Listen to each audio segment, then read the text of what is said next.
Hello everyone, welcome to Lady B Gardening.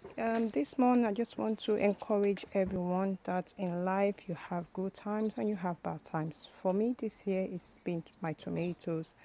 As you can see, they've all gone black,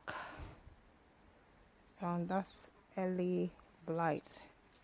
And they have enough nutrients. They have there's hair ventilation, there's circulation, but it's just where it is. As part of being a gardener, you just learn each time when you grow things. So this is how my tomatoes, they've all gone black. So this year for me the bad time will have to be for my tomatoes, but that's what we get as a gardener. You learn things every time and life continues. See, all my tomatoes, they've all gone black. See, gone black.